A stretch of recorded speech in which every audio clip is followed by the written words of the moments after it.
What's up, everyone? You're listening to Vibe Check with me, DeWoofy, and we got a heater of an episode today with Tim and Mac of Kiwi News. They originally came on to talk about their writing contest that's going on right now. Farcaster 2026 has a 2 ETH prize pool in collaboration with Purple, but I'm not gonna lie, it definitely gets a little bit old man yelling at cloud in here. However, if you are interested in aesthetics of tribes, Farcaster as a go-to-market tool, don't be evil versus can't be evil, status, there's definitely something that's in here that's going to be interesting for you to chew on and hopefully make you think a little bit about where you'd like the Farcaster network to go and how you can influence it directly. So I hope you enjoy listening to it as much as I enjoyed talking to them. And without further ado, here's Vibe Check with Tim and Mac of Kiwi News. Let's just do this real quick. We're in with Vibe Check with Tim and Mac, and we're talking a little bit about the origin of Vibe Check. But yes, Tim, to your point, I felt like the culture had changed. And then I felt like it was getting kind of boring for me, but now it's just sort of taking the temperature on things that I'm less aware of. So when Mac asked me to say, hey, can we talk about the writing contest? My immediate reaction was, why the fuck isn't this on my feed? Like, how come it's still too many shit coins and not enough interesting projects? And that's the genesis of it. But it's really good to have you guys here. And that's pretty crazy when you think about it, because this post had 100 likes, 50 recasts from all the big accounts, all friends that we are friends with, like Nownish Professor, Ted, Cameron, and so on. So I really think that feed is fucked up lately. I don't know what's going on. I don't know what's the reason. I'm not a feed engineer, but something just doesn't work. Wait, I was lurking on Dan Romero's profile and he said the feed was better now, just last week. I by the way, I'm not using it on the mobile app or anything, so I really can't tell. But that was what I read. Oh. So, well, I think, and I talked to Dan about this briefly, and I've been being pretty aggro about, I think Farcaster as an economy is a really shit narrative. I think it's just really, you just attract the wrong people for the wrong reasons, and then you fuck up your OODA loops because you think you have retention, but it's just speculation. And then when the money leaves and the alpha's gone, I was talking also with Chinmay about this, it's like all you realize you've done is attracted a bunch of people who thought they were high status. They're not. The alpha leaves, and then they leave, and you're left with a product that you built for people that don't actually care about your product. So I think this is, you know what? But this is like a problem that plagues the crypto space in general. And the issue is that it's just this lack of purpose and meaning everywhere. Because as soon as you start to dedicate your entire mission or everything towards the number go up thing, or here you can speculate a little bit better than somewhere else. I mean, have you ever seen, for example, airline loyalty points, people bonding as a group to get a political policy implemented about something they truly care? They don't give a shit. They just want to be in first class, everyone individually. And and I think it's kind of the same with Bored Apes or crypto, where it's all just this self-referential thing of not truly pursuing somehow an essence, right? If you have political movements or anything, the Privacy Now group in Ethereum, for example, if you actually I'm not a privacy maxi, but if you go to these conferences, it's a very aesthetic thing. People really it's this black background kind of banners, they're very edgy people there, hot people, whatever. It's just you can see it's the people are actually, it's an aesthetic movement, and that's not because it's not because number go up. People go there because they actually they want to achieve something that improves their life, kind of there's they probably all come from diverse backgrounds, and they try to implement this. So I think when you have this kind of, we just want to get rich or something, or we just want to, I think there's also kind of this idea of let's just further the idea of crypto, and then it just becomes let's make number go up. I think you get really ugly stuff. For example, I think Bored Apes are just a great example of that. I don't know too much about Bored Ape, but I do think you're touching on something here that's really important the nature of speculation in crypto is also very PvP, right? It's very much like you're just trying, if you're speculating, you're trying to dump on someone else. You're trying to get in before someone else and then have someone else after you buy your shit, right? And I don't think there's anything inherently wrong with that. I think these markets are good to find fair market values of things. I think these are very helpful tools for certain products and certain use cases. But I think you have to be intellectually honest that, like, if Farcaster is a place where there's alpha, where you made money because you were there, the moment you stop making money because you realize everyone's dumping on you because there's a new group chat somewhere else, then it all goes away immediately. This is exactly what happened to me. Like, I kind of felt like some of people were my friends, and then I wasn't invited to their group chats, and then they dumped on me. And I like, because of this economic layer that wasn't present before, I just felt kind of like, I wouldn't say, that I felt betrayed, because that is like too big word, and like it's just money. But I felt like, well, this is not what I signed up for, and that was. Yeah, I understand that as a sentiment. I also think actually in the crypto space we have this like unique challenge of like money being transparently, like your finances are basically accessible to me, and like everybody's finances are accessible to me. Like there are like Farcaster people that I know in person that like are trading with like 5-figure meme coin stuff, and I'm just like, I meet them in person, I'm like, fuck, like you are so crazy.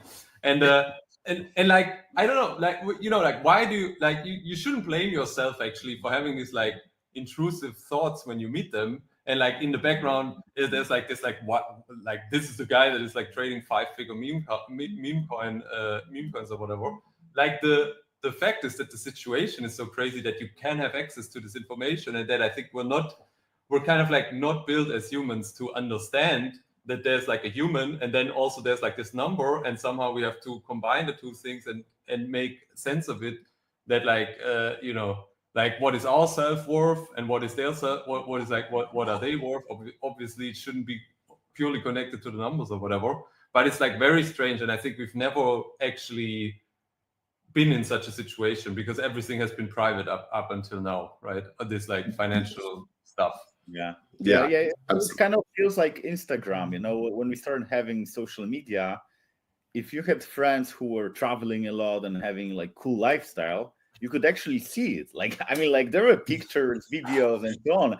And then, like, that was so weird because, like, I remember when I had my Facebook account, I think in 2009, and I was just like seeing all these friends doing cool stuff. And in crypto, it's the same. I see these friends making $1 million on meme coins, and of course, I don't see the ones making like, wiping out their accounts. Because but I think in crypto it's probably even worse, because actually, at least on Instagram, I think you can still fake stuff. So there's always like the plausible, I guess, how would you say, like like you can always discredit somebody, or even like personally you can just say, oh, like he must be like faking it or whatever, he's just like flexing. But I think with like meme coin trading, for example, I mean, this is just like, if you're just having like $1 million on your account and you're like just dumping it into meme coins, I think there's no, like, you can't deny that anymore, right? Like it's not something you can just obtain. Like I could totally rent an Airbnb for one day in Florida, or like, and throw like a big party or whatever, and like pretend to be some guy. I think, isn't there the Dan Bilzerian guy that does that, for example? But I don't think you can't really do that with like, unless you have the money in crypto. I don't think you can pretend to do that actually. Yeah, that's a good point. And like one of the reasons, that we feel like it's like of this contest is like, okay, we kind of like saw that Farcaster needs like this refreshment when it comes to, us thinking about how to make it better. And we saw this like post by Dan Romero. We spoke with Chris Carella from Purple and like some other people. And the idea was to, create a writing contest called Farcaster 2026. And it's 2026 because we want to focus on things that Farcaster can do well this year. Not like, in 2047, when you will be in VR and everything will be ZK and robots. Like, we don't want sci-fi. We want things that can be done this year to actually make Farcaster better. And the concept is about, having like 2 ETH prize pool and having writers to compete with their ideas. There are a few prompts out there, And yeah, and then like all thing happens on Kiwi, which by the way, today I was looking for something and I found it. Me and Tim, like we met on Farcaster, and it was almost 2 years ago, and it all happens on Kiwi because on Kiwi, we've been very focused on curating best content for a long time. And when we started, there were like maybe Paragraph and Launchcaster, I think, from Farcaster project. And we saw all the waves. There were like bots. There were moments when everyone was saying, "Oh, if you don't have Farcaster bot, you won't be relevant." And then there was like, "Oh, you need to have a frame," and then, "Oh, you need to have a meme coin, and you need to have like rounds WTF for your channel because otherwise it won't work." There were like so many waves, and we saw them all.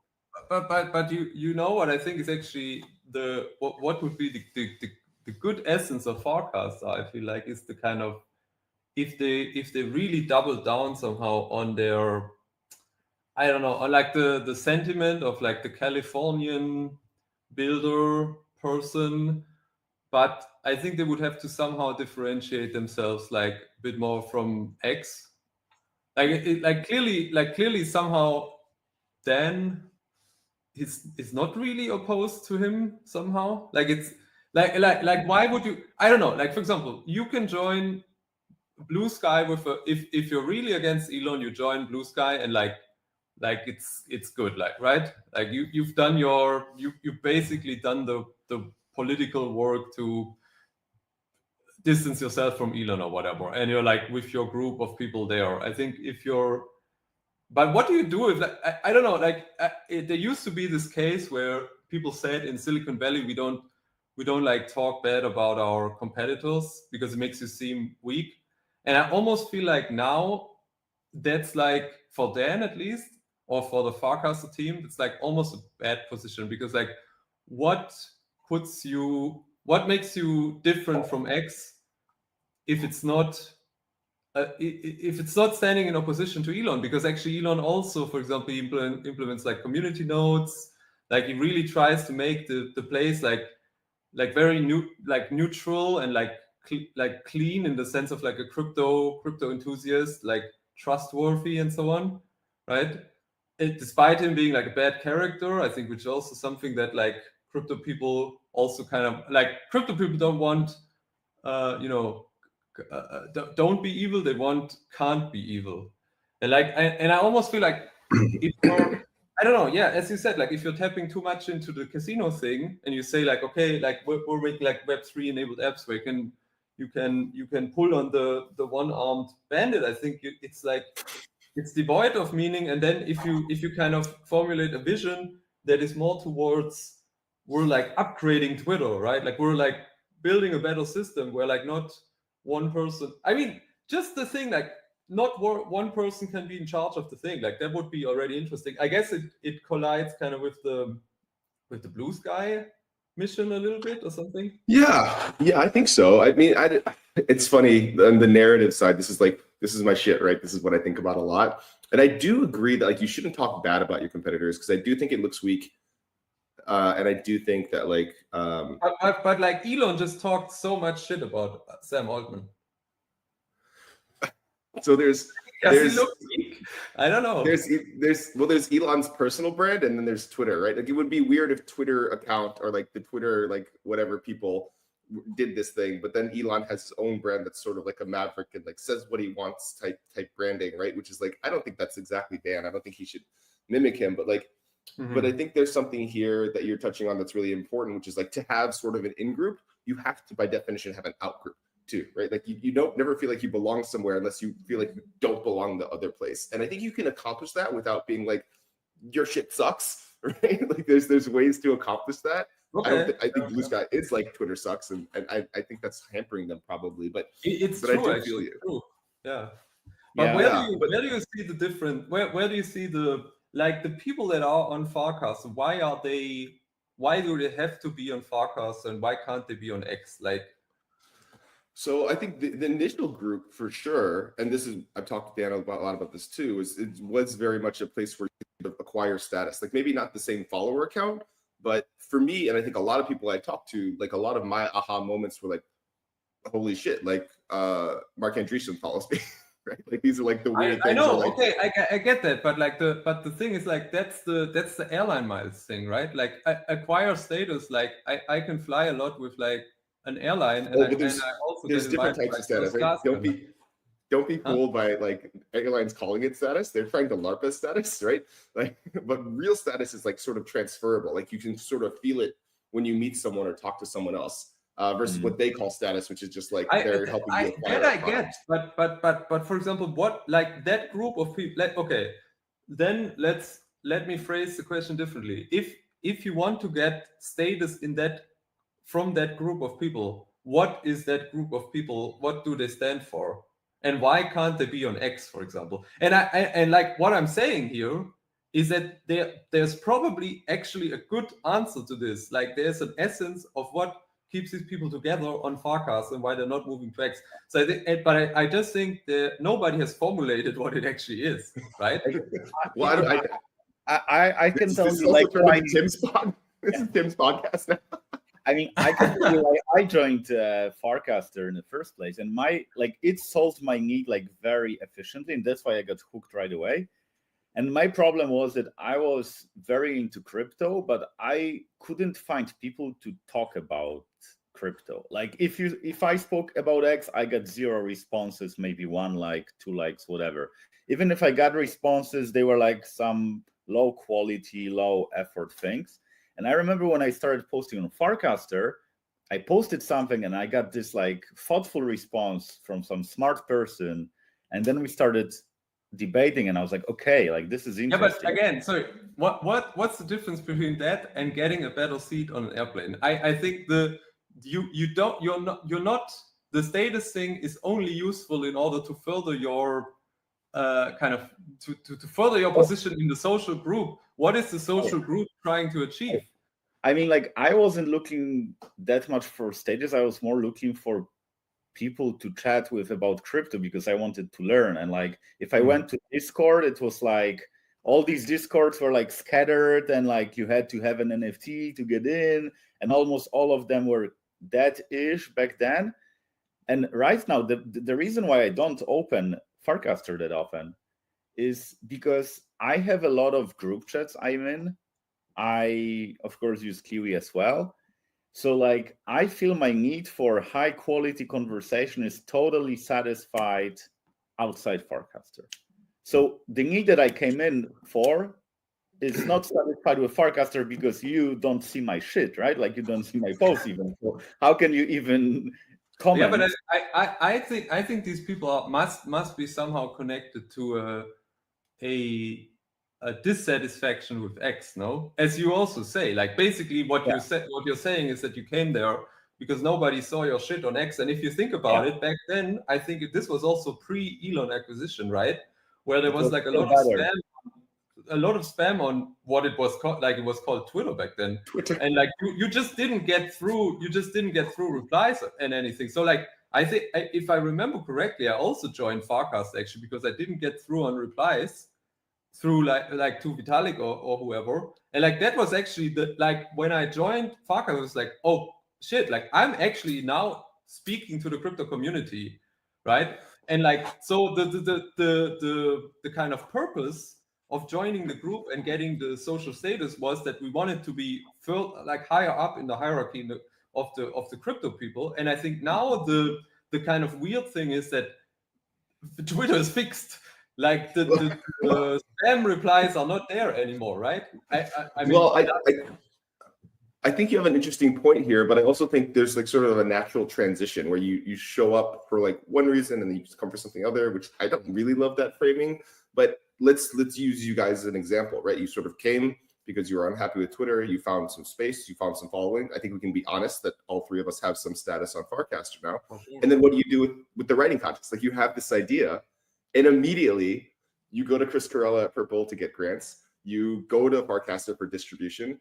And I think this is sort of my theory, at least why I told Dan in that thread that like, you know, sort of build your own community or build your own cult, BYOC, or like own your audience is a very compelling narrative to a certain class of individual, right? If you are sort of on the intellectual side of things, let's say, like you're less shitposty. If you can't get through on Twitter, you want to reach a crypto audience because the wallet is somehow helpful, or you believe in it politically. I won't speak to exactly why the crypto audience is useful, but there's a lot of reasons it could be helpful, right?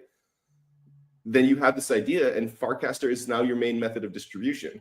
And sure, today maybe deplatforming doesn't feel so risky, but even the idea that that you sort of feel unstoppable in a sense, right? It gives you a very different emotional connection with your go-to-market as a builder. And I think this is really the closest thing Farcaster has to PMF, because you guys are building Kiwi, right? I would guess that you still get a lot of traffic from Farcaster in one way or another. When you launch something new, like you probably still go post it. And this is sort of the new status that unlocks value for you guys. At least this is how I perceive it from the outside. Yes. So I would say that this is true theoretically, but in practice, I don't think it's true, because in practice, 95% of traffic, or I don't know how much, but like most is on Warpcast. So when Warpcast changed the algorithm, people stopped seeing my stuff. And well, it doesn't matter that I own my audience if I cannot reach it. It's like, you know, as if I knew the email addresses of people, but Warpcast owns the email provider. So I like it doesn't matter, because okay, but we are talking about like mail, right? But we're talking about like what's the word I'm looking for? Not grades, but like we're talking about like efficacy more than like the idea now, right? Because I do believe that Farcaster has a lot of work, especially Warpcast, in terms of being able to access that status in a valuable way for builders, right? Like I think there's a lot of work there left to do. Yeah. And I hope that Dan goes that direction as opposed to the speculation direction, because even the wallets and the economy thing should be extremely helpful to you guys in a way that Twitter could never be. I actually think over embracing this kind of like, we're gonna, from Dan's perspective, like we're gonna stream you DAOs, like daily active users, that is like kind of dumb, because like I don't know, like that attracts like a very certain, like a very specific kind of builder that just wants DAO to be like daily active users streamed to them. And it's like, you can see these types of people on Farcast. So they're like, it's like the same thing, like number go up kind of thing, like no, potentially not that much like into purpose kind of. I think there's two things. There's a couple things going on here. The first one is Farcaster doesn't really have scale yet, not the way an Instagram or Facebook or TikTok has scale yet, right? So that's one thing. But I think, and I talk to a lot of builders about their like go-to-market strategy, and I'm like constantly reminding people that like your 1 to 10 shouldn't scale, right? Your 1 to 10 needs to be like your champions, people who you think are your target audience that are giving you the feedback that like, I would love this feature. And like, you don't need to have it figured out exactly how it works yet. I'm willing to like work with you.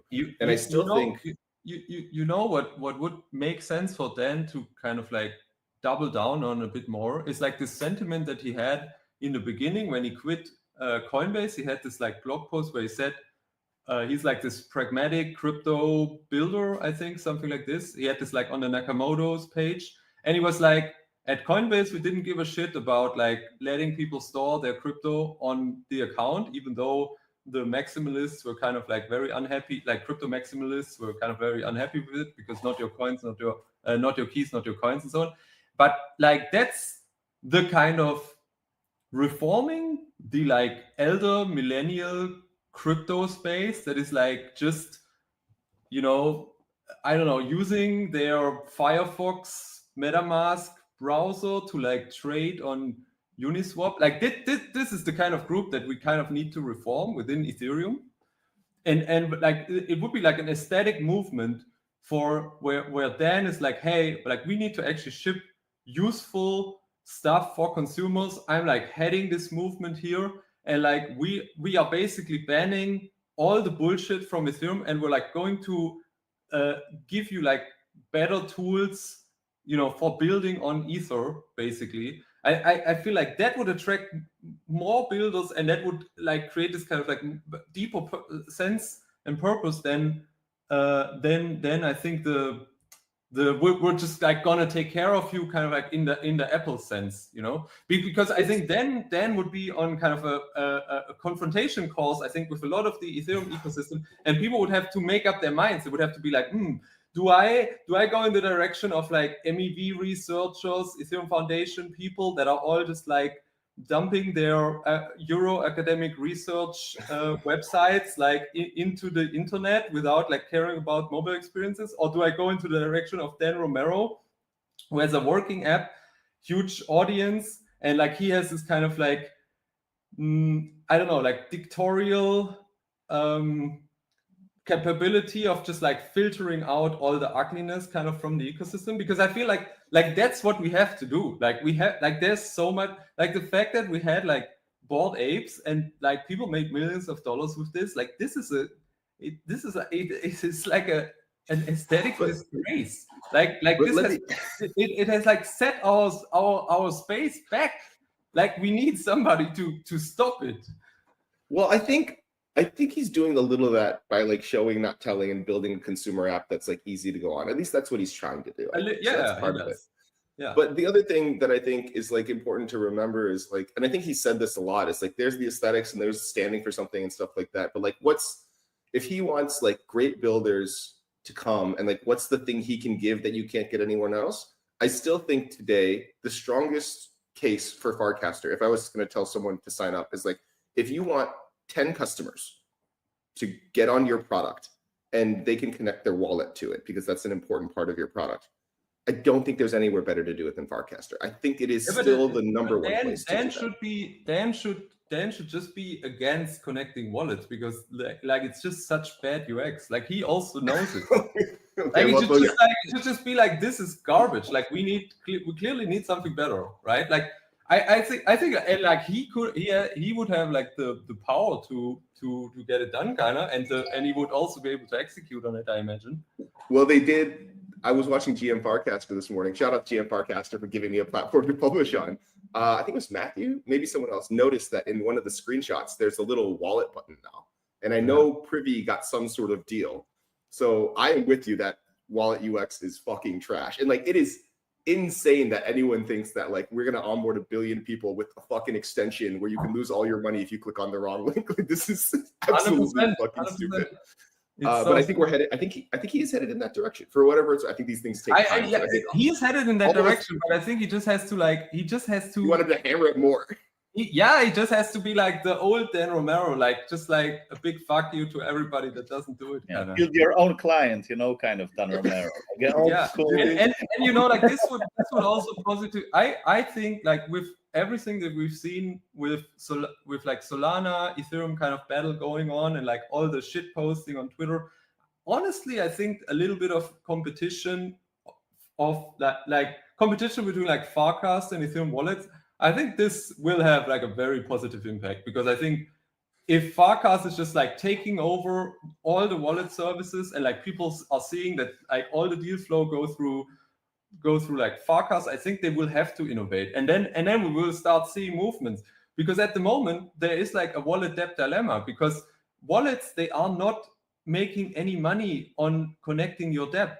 Like MetaMask in 2023 or 4, in like 1 year they made like $200 million or something in revenue from in-app wallet swaps. They don't fucking care about connecting your wallet. They will say, yeah, of course, like we are doing everything possible to make wallet connections better, and then they're basically like laughing their asses off because they are making so much money and they're like on some like beautiful island, not caring about any of this stuff. Like they need to be competed away in some way, you know? I think we're headed in the right direction. I believe you. I think all of us, at least on this stream, I can say confidently that like we see a better future in our heads. Like that's one of the things that I think we all get along for. And then we get cranky that it's not here today, right? But I try to keep these tight.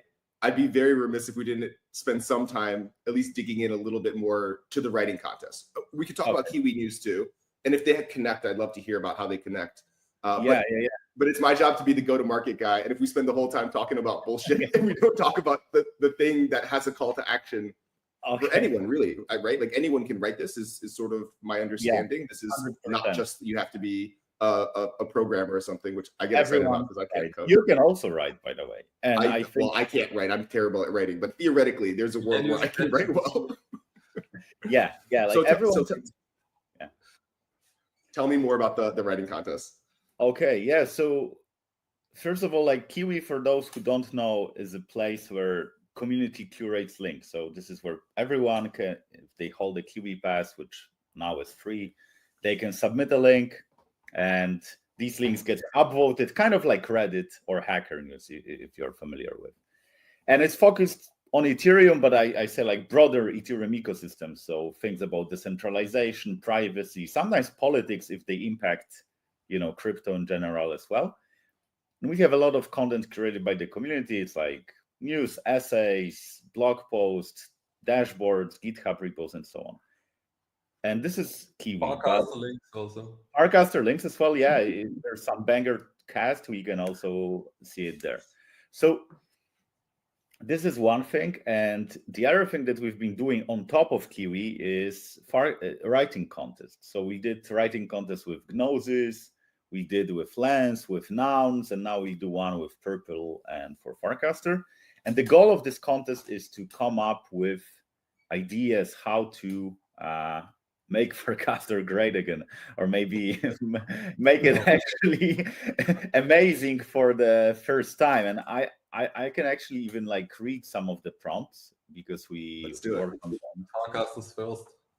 Yeah, so like first prompt is like, what updates, tweaks, or features could Farcaster clients do to become better for OGs and newcomers? So this one is focused on clients. If you use Farcaster client, whether it's Warpcast, Supercast, or HeroCast or whatever, you can come up with ideas. The other is which Farcaster frontier, agents, games, mini apps, alt clients, meme coins, has the highest potential to grow the ecosystem.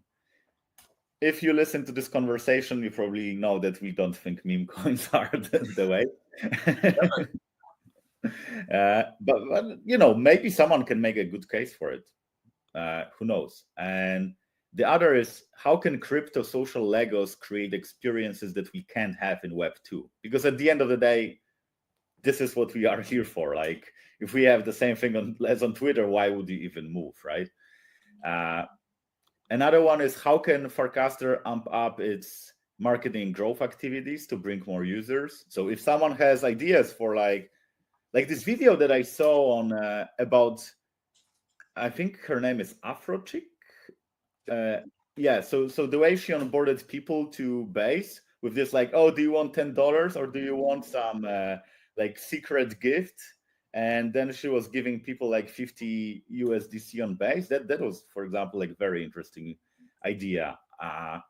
And the last thing, which we kind of spoke about here, is how can Farcaster go big without losing its soul? Because this is a hard thing to do, and there could be some ideas. So we have these 5 prompts. Classic cautionary principle, overdetermined question. like assuming it will lose its soul when it's going big, but it's not gone big, but it already lost its soul. Just kidding. Yeah. But I think to summarize kind of the contest, I think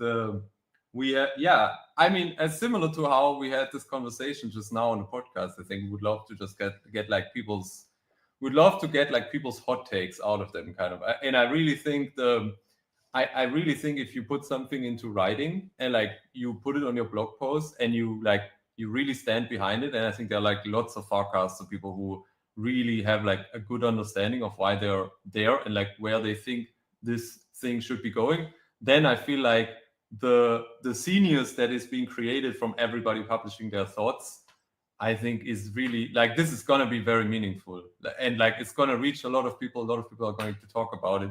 And like even though we don't control what is actually going to be done or written or implemented on Farcaster, I think everybody's contribution, I think, is going to have a huge impact on what Farcaster ends up being in like 1 or 2 years, I think. I couldn't agree more. I think that this is how it all sort of started in the beginning, people contributing their ideas. I love a good reward. I think this is a great use of like Purple funds to sort of spur spur conversation. I know Adrian's going to be really happy that you used the word genius in my stream or my podcast. She's gonna have a big smile on her face. We're running up on time. I want to be cognizant of yours as well as the listeners. Most importantly, what are the dates? What's the submission dates? Where do we go? I'll drop some links, obviously, but I think it's good to say it out loud. Like, what is the actual thing that people should go do to get involved with this before it all wraps up? Yeah, so you need to pick a prompt, one of the 5 that I mentioned. You can see them on the website that will be linked to this podcast. I will send you the link later. And this is number 1. The second, you need to write. You can write anywhere. You can write on Farcaster, Paragraph, X, Zora, your blog post, wherever you want. And then you submit a link to Kiwi, and then you just take part in the competition. And the deadline is 10th of February. So there's like, 11 days from today. So it's still quite a lot of time. And we are happy to listen to the thoughts. And then just, I think for people to understand kind of how you win the prizes is basically you need to gather like upvotes. These are kind of like likes. So like you can just upvote a blog post, and we have it limited. So like people who have at least 5 Kiwi Karma can upvote, or they have like a NANA score greater than, I think, 0.9 or something. So like they're basically a non-spammy Farcaster user, or they hold they bought a purple NFT, I think, before the contest started, and these people are eligible to vote. So like I think it's also important to understand this kind of like that if you really want to win, I think you got to consider that. Yeah, because you need to write something that will be appreciated by pretty like sophisticated people who understand Farcaster well. So if you do like copy paste AI stuff and your friends will upvote it, then it won't work. Yeah, I love it.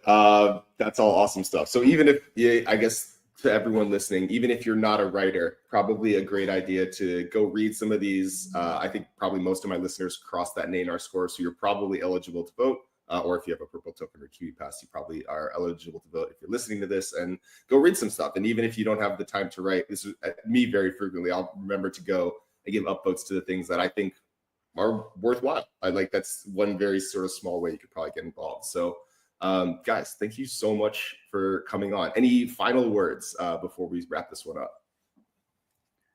No, not for me. I would say I said enough. I said everything I wanted to. I would say what I enjoyed is like I felt like very old school Farcaster vibes speaking with you today. Yeah, that's true. Yeah, it felt like then I've met you in person after so many. Maybe one last thing, actually, maybe like some closing thoughts on like the Farcast. I think one of the best Farcast divisions also was like this URL to IRL pipeline thing. And I feel like I think this was like a really good idea, and I think it kind of like it's aligned with what I've said about like you have to kind of create this like meaning for the community to form, and then there's like aesthetic beauty kind of arising from it. I think the challenge that the Farcaster community has, if they really want to go with that vision, is that Twitter as a medium is very tough to kind of like do that, because as Dan also says, Twitter is like a blood sport, and so like it lives from the drama kind of. And at the same time, like for example, I also been active on Farcast, and then I met people at ETHDenver and whatever. Like I had like good conversations with some people, and then like half a year later, I had a fight with them on Farcaster, and I almost feel like you can't really avoid that if you're in either situations. Like if you're in a social IRL situation, obviously the human body kind of like optimizes to kind of get along with everybody. Like you don't want to fight each other or like kill each other. And then on the internet, it's the exact difference, because like there's like somebody in California, somebody in Europe. So obviously like I don't care, and like it's about like who's right or whatever. So like I kind of feel like maybe this is also the fundamental challenge, because I think like the URL to IRL thing is definitely what people want, and then the execution challenge that people have is that you have to do this like extreme self-censoring on Farcaster to allow yourself to be in the pipeline. Because like for me, for example, I didn't want to self-censor, and now I almost feel like awkward going to like the IRL events, because like I have beef with everybody or whatever. So I think this is probably something you want to figure out, I feel like. And I don't know I think it was a very friendly beef that we had today, so I appreciate that. I do think it was old school energy a little bit, which has given me a lot of high vibration happening on my Friday recording here. But I'll do my best to get this out in time for everyone to doing. If you're listening, definitely go check out the writing contest and the links. If you disagree with me or if you disagree with Tim, I think that's probably a great place to start for a prompt. If you want to tell us we're wrong and stand for something else, I think this is maybe a good motivator to get something to write. But again, guys, thank you so much for coming on. That's Vibe Check with me and Tim and Mac of Kiwi News and the writing contest. Thank you again, guys. Thank you.